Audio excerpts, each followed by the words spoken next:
그들의 앞에서 바룩에게 명령하여 이르되 만군의 야훼 이스라엘의 하나님께서 이와 같이 말씀하시기를 너는 이 증서를 곧 봉인하고 복인하지 않는 매매 증서를 가지고 토기에 담아 오랫동안 보존하게 하라.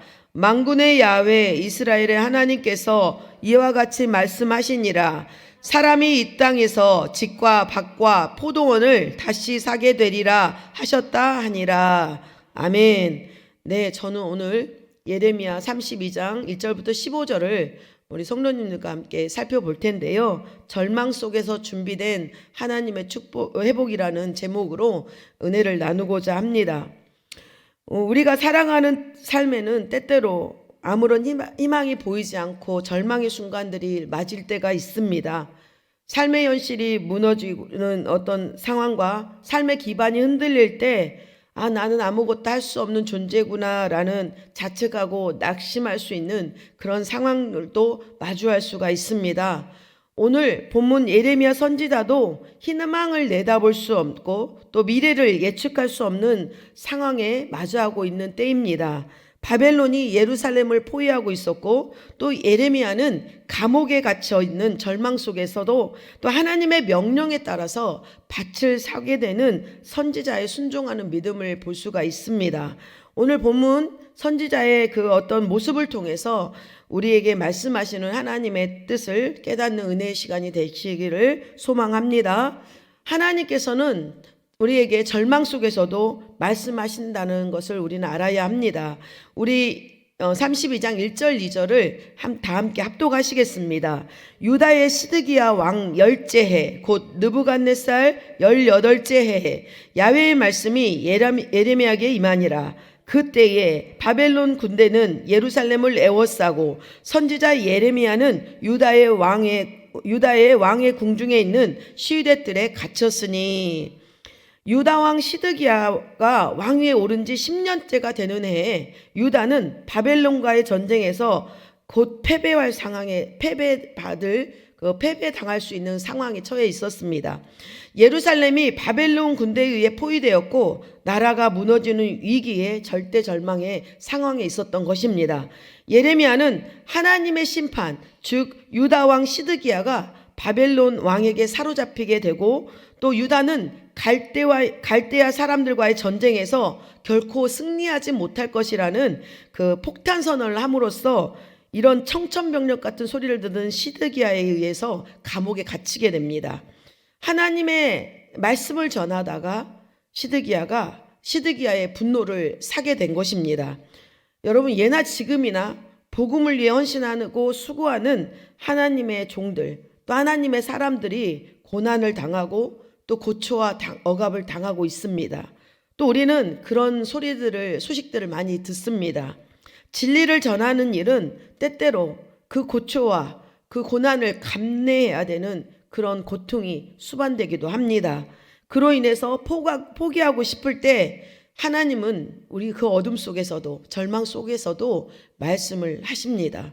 우리가 듣기 어려운 상황에 있을지라도 하나님은 하나님의 택하신 하나님의 사람들에게 말씀을 하고 그 하나님의 일을 하고 하신다는 것입니다. 우리 성도님들은 어떠십니까? 내가 가장 힘들고 지치고 포기하고 싶을 때 하나님의 음성을 듣고자 하나님 앞에 귀를 기울이고 계십니까? 절망과 낙심 속에서도 말씀하시는 그 하나님께로 우리가 마음을 두고 우리의 눈을 향하여 들어야 될 줄 믿습니다. 말씀을 통해 기도를 통해 성령님과의 깊은 교제를 이루시기를 바랍니다.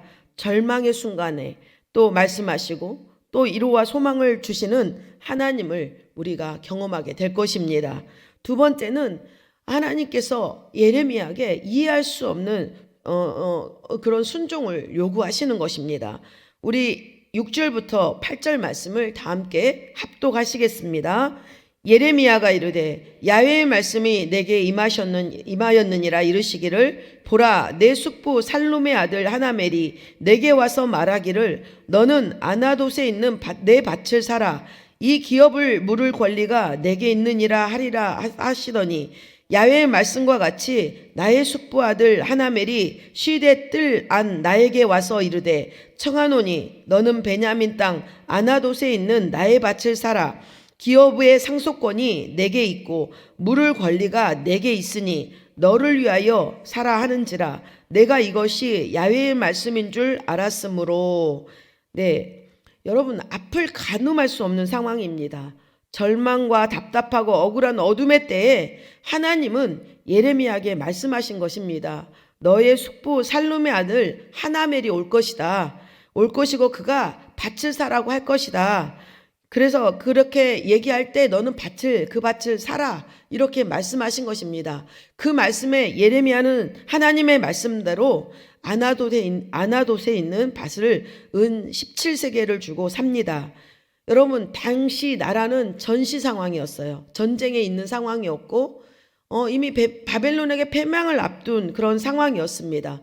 언제 포로로 끌려갈지도 모르는 그런 상황이고 폐허가 될지도 모르는 그런 시국이었고, 그 폐허가 되는 그 땅을 사서 뭘 하겠습니까? 그런데도 하나님께서는 그 현실에 맞지 않게 그 땅을 사라고 이해할 수 없는 그 요구를 하신 것입니다. 그런데 그것이 하나님의 말씀이었기 때문에 예레미야 선지자는 하나님의 말씀에서 순종을 하게 됩니다. 하나님은 때때로 우리에게 이해할 수 없고 인간적인 눈으로 볼 때 전혀 합당하지 않고 안 될 것 같은데 하나님께서 우리에게 명령을 하신 때가 있습니다. 이렇게 하나님의 예언자인 예레미야는 유다가 철저하게 망할 것이고 또 온 나라가 바벨론의 손에 넘어갈 것을 분명히 알고 있었습니다. 미래가 보이지 않고 또 폐허가 되어서 이제 쓸 수 없는 그 땅을 예레미야가 왜 매입한 것일까요? 지금 폐허가 될지라도 다시 그 땅에 사람들을 살게 하실 것이라는 하나님의 약속을 예레미야는 신임하고 또 믿었기 때문입니다. 창세기 6장에서 사람의 죄악이 세상에 만연함으로 인해서 하나님께서 부패하고 또 포악한 땅과 사람을 홍수로 심판하기 위해서 노아에게 방주를 만들라고 명령을 하십니다. 노아가 방주를 지을 때는 비가 내리지 않았습니다. 사람들이 얼마나 노아에게 놀림을 주고 노아를 우롱했겠습니까? 하지만 노아는 하나님의 말씀을 믿고 그 방주를 믿음으로 순종하면서 지은 것입니다. 사랑하는 성도 여러분, 믿음은 이해를 넘어선 순종으로 인해서 드러나게 되었습니다. 지금은 의미 없어 보이는 순종이고 그 믿음의 선택이 당장의 결과를 가져오지는 않지만, 보여주지는 않지만 하나님의 계획 안에서 반드시 열매를 맺게 하시는 것입니다. 하나님의 말씀이 현실과 맞지 않더라도 그 말씀은 반드시 이루어진다라는 것을 믿으시기 바랍니다. 하나님의 말씀을 믿고 또 순종하는 순종하는 것이 때로는 사람들에게는 어리석게 보일 수가 있습니다. 그렇지만 여러분, 그것이 참된 믿음이라는 것을 믿으시기 바랍니다.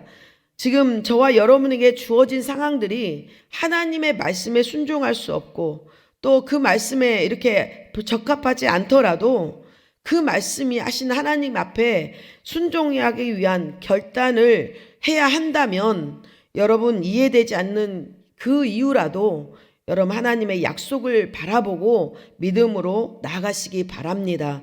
하나님께서 응답을 주시고 기적을 저와 여러분에게 주실 줄 믿습니다. 세 번째, 하나님께서는 이렇게 회복의 약속을 주셨다는 것입니다. 우리 13절부터 15절 말씀을 다 함께 합독하시겠습니다. 그들의 앞에서 바룩에게 명령하여 이르되 만군의 야훼 이스라엘의 하나님께서 이와 같이 말씀하시기를 너는 이 증서 곧 봉인하고 봉인하지 않는 매매 증서를 가지고 토기에 담아 오랫동안 보존하게 하라. 만군의 야훼 이스라엘 하나님께서 이와 같이 말씀하시니라. 사람이 이 땅에서 집과 밭과 포도원을 다시 사게 되리라 하셨다 하니라. 아멘. 예레미야는 매매 증서를 자신의 서기관이자 동역자인 바룩에게 맡기면서 이렇게 말하죠. 이 매매 증서를 항아리에 담아 오랫동안 보관하라 이렇게 명령합니다. 왜 그랬을까요? 오랜 시간이 지나도 그 계약은 유효하다는 것입니다. 여러분, 그리고 장차 백성들이 이 땅에 돌아올 것을 염두에 둔 그런 행동인 것입니다. 그리고 하나님은 직접 이렇게 말씀하십니다. 15절 말씀에 이렇게 얘기하시죠. 사람들이 이 땅에서 직과 밭과 포도원을 다시 사게 될 것이다. 이렇게 하나님께서 말씀하시는 것입니다. 하나님은 이렇게 회복을, 이 말씀을 통해 회복의 약속을 주시겠다는 그 희망의 메시지를 이렇게 보이신 것입니다. 하나님은 심판의 말씀만 하시는 분이 아니십니다. 소망이 없어 보이고 절망의 속에서도 회복을 준비하고 그 회복을 우리에게 보여주시는 분이십니다. 예레미야는 현실이 아닌 하나님의 약속을 믿고 행동을 한 것입니다. 하나님의 백성인 저와 여러분은 하나님의 약속을 반드시 이루어질 것을 믿고 이루어진다는 것을 믿고 준비해야 합니다. 행동하는 믿음의 삶을 살아내야 될 줄 믿습니다. 사랑하는 성도 여러분, 지금 저와 여러분의 상황이 경제적으로, 환경적으로 또 개인의 아픔이 있을 것입니다. 무너질 것 같은 상황과 또 포기하고 싶은 또 해결되지 않는 문제들을 겪고 계실 수도 있습니다. 하지만 반드시 회복을 주시고 일으켜 다시 세우시는 하나님의 약속을 바라보시고 붙드시기를 소망합니다. 하나님의 회복을 믿고 하나님의 일하심을 믿고 그 일에 동참하고 나아간다면 하나님의 때는 반드시 올 것이고 하나님은 그 때에 우리에게 우리의 소원과 우리의 기도를 그 뜻을 이루어 주시고 또 약속을 보게 하시고 우리에게 누리게 하실 것입니다. 그 힘을 믿고 여러분이 힘을 내시고 용기를 내시고 앞으로 전진하는 그 믿음으로 신앙생활 승리하시기를 소망합니다. 네, 기도하겠습니다. 하나님 아버지, 절망 속에서도 하나님의 약속을 붙잡고 살아가는 믿음을 주시옵소서. 지금 우리가 당면한 상황과 현실이 이해되지 않을지라도 하나님 예레미야 선지자처럼 하나님의 약속을 믿고 순종하는 믿음을 갖게 하여 주시옵소서. 우리의 순종을 통해서 하나님의 뜻과 하나님의 나라가 견고히 세워지게 하시고 이 땅에 아름다운 다음 세대가 일어나게 하시고 또 우리 교회와 이 나라의 회복의 역사가 일어나게 하여 주시옵소서. 오늘 이 말씀을 듣고 믿음으로 나아가는 우리 모두에게 주님을 바라보고 붙잡고 나아가는 우리 사랑하는 성도님들 되게 하여 주시고 가정과 삶을 살펴주시고 또 하나님 모든 응답과 하나님 또 우리의 몸을 치료하여 주시고 또 회복의 기쁨을 누리게 하시는 놀라우신 그 하나님의 크신 역사와 그 하나님의 놀라운 기적과 회복을 맛보게 하여 주시옵소서. 오늘 가지고 온 모든 문제 또 하나님 아버지 주 앞에 믿음으로 중보하는 모든 기도 가운데 하나님 선하신 은혜와 역사를 나타내 주시옵소서. 또 기쁨으로 하나님을 섬기며 예배하면 또 손길로 하나님 앞에 물질 드리는 아버지 그 손길에 복을 열어주셔서 항상 100배의 결실로 풍성히 누리고 건강히 누리는 귀한 삶을 이루게 하여 주시옵소서. 예수님의 이름으로 기도드립니다. 아멘.